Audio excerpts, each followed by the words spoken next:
चाहे शराब घोटाला मामले का हो, एक सेकेंड सर, या फिर रेल मंत्री रहते हुए जमीन लेकर नौकरी देने का हो, ये सच तो सामने आना चाहिए ना। लेकिन अगर इतना वक्त लग जाएगा तो सवाल तो पूछे जाएंगे ना अजय आलोक जी। और ठीक चुनावों के पहले अगर नेताओं के घर में घुस घुस कर 4-4, 5-5 घंटे तक सीबीआई की त्वरित कार्रवाई होने लगे तो पूछा जाएगा ना कि बेचैनी किस बात की है। अजय आलोक जी, चित्रा जी, ये तो पूछा ही जाता है। हाँ। कोई आज थोड़ी ना पूछा जा रहा है। ये तो पूछा ही जाता है चित्रा जी, कोई आज थोड़ी ना पूछा जा रहा है। पहले भी पूछा जाता था। जब अपनी सरकार के रहते हुए लालू यादव पे यहाँ पे टीम भेज दी गई थी, केस कर लिया गया था, तब भी पूछा गया था। जनता दल होती थी, टूट के राष्ट्रीय जनता दल बन गया, पूरी पॉलिटिकल पार्टी ने नई पार्टी ने जन्म ले लिया, शरद यादव अलग हो गए थे, देवेगौड़ा की सरकार थी, तो ये सब तो पूछा ही जाता है। सवाल उसका ये नहीं है। सवाल मेन ये है कि क्या इसलिए कार्रवाई नहीं करनी चाहिए क्योंकि हमने अपने पे कार्रवाई नहीं की। कांग्रेस ने कार्रवाई, किसने मना किया था? 10 साल सरकार में थी, जितने बीजेपी के घोटाले थे सब सामने ले आते, क्यों नहीं लाए?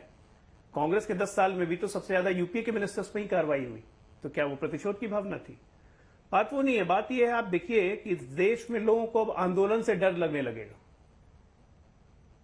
एक जेपी आंदोलन, उसके सबसे बड़े हीरो लालू यादव, जो आंदोलन करता है वो गायब हो जाता है, जेपी गायब हो गए। अन्ना आंदोलन, अन्ना गायब हो गए, सबसे बड़े हीरो अरविंद केजरीवाल, मनीष सिसोदिया। लालू यादव के लिए कहते थे अरविंद जी 13-14 में सबसे बड़ा चोर है, देश का सबसे बड़ा चोर लालू यादव है, मेरे पास सबूत है। अब आज साथ में चिट्ठी साइन करके लिख के भेज रहे हैं, तो इसको राजनीतिक विडंबना या राजनीतिक मजबूरी कहिएगा। तेजस्वी के साथ फोटो खिंचा रहे हैं। लेकिन क्या देश अब ये सोचे कि कोई भी अगला आंदोलन अगर होगा तो उसके जो भी हीरो होंगे वो भ्रष्टाचार के कभी हीरो बन जाएंगे? मानसिकता ये नहीं है कि तेरा शर्ट, मेरी शर्ट ज्यादा काली है, तेरी शर्ट कम काली है। बीजेपी अपने लोगों पे कार्रवाई नहीं करती है, बीजेपी बाकी पे कार्रवाई करती है। इसका मतलब कि आप पे कार्रवाई, आप जान रहे हैं, सही है। चलिए बीजेपी के आरोप मान लेते हैं कि बीजेपी अपने लोग पे कार्रवाई नहीं कर रही है, शील्ड दे रही है क्योंकि वो सत्ता में, उसको जरूरत है। लेकिन इसका मतलब ये ना हुआ कि आप पे जो कार्रवाई हो रही है वो सही हो रही है। कहीं ना कहीं आपको इस बात का डर है। बात है कि कार्रवाई जब हो रही है, एजेंसियों पे हस्तक्षेप करने का, एजेंसियों पे उंगली उठाने से कोई फायदा नहीं होने वाला है, क्योंकि ये सारे मामले जाएंगे कोर्ट में। कोर्ट में अगर केस नहीं होता है तो एजेंसियों की खिंचाई हो जाती है। एजेंसियां ऐसे गिरफ्तार नहीं करती हैं जब तक सब्सटैंशियल मामला नहीं हो। ये क्विड लालू यादव जी के केस में मैं इसलिए कह सकता हूं क्योंकि मैं भी उस वक्त उस दल का हिस्सा था।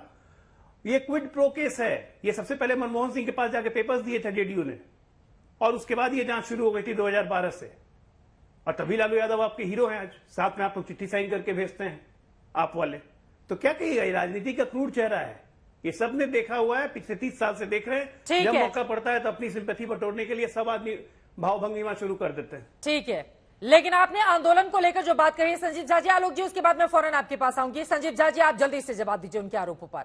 वो कह रहे हैं अब आंदोलन से निकले हुए नेताओं को देखकर डर लगने लगेगा आम पब्लिक को, और आंदोलन से भरोसा ही उठ जाएगा लोगों का। देखिए, मुझे लगता है कि आंदोलन के बाद ही, जैसा मैंने पहले कहा, इस देश को एक नया शिक्षा का मॉडल, नया स्वास्थ्य का मॉडल और नया पॉलिटिकल डिस्कोर्स मिला। इससे आप बच नहीं सकते, पहली बात। दूसरी बात, अगर कोई जांच हो रहा है, देखिए हम किसी जांच से नहीं बचते, या हम कहते हैं जांच नहीं होनी चाहिए, ऐसा नहीं है। लेकिन जब ये पॉलिटिकल वेंडेट्टा दिखने लगे कि आप जांच तब करो जब अपोजिशन को डराना हो या कोई सेटिंग करना हो। अगर आज मनीष सिसोदिया जी ये मान जाए कि मैं बीजेपी में शामिल हो जाऊं, मैं दावे से कहता हूं सभी भारतीय जनता पार्टी के नेता कहें कि इससे बड़ा पूरा विश्व में कोई शिक्षा मंत्री नहीं है। क्योंकि मनीष सिसोदिया जी को चुनौती दे रहे हैं तो मनीष सिसोदिया जी जेल में बंद है, ये नहीं होना चाहिए।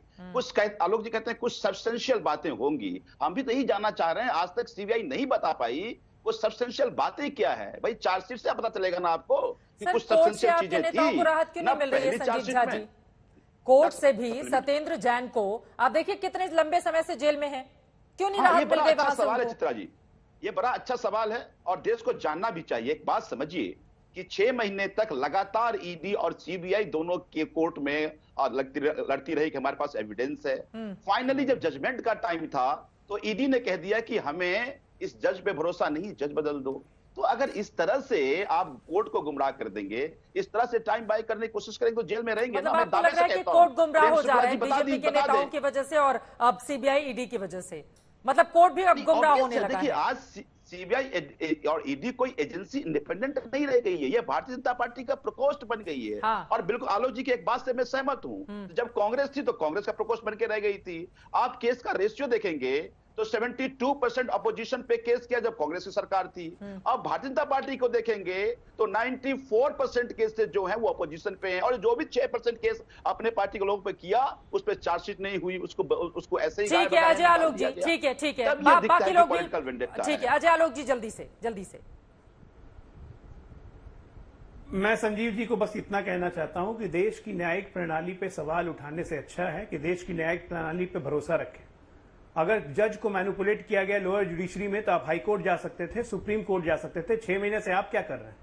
अगर बेल नहीं मिल रही है, 10 तारीख को मनीष सिसोदिया जी की जमानत की हियरिंग होनी है, अगर बेल कोर्ट ने नहीं दी तो क्या आप मान लेंगे कि वो दोषी हैं?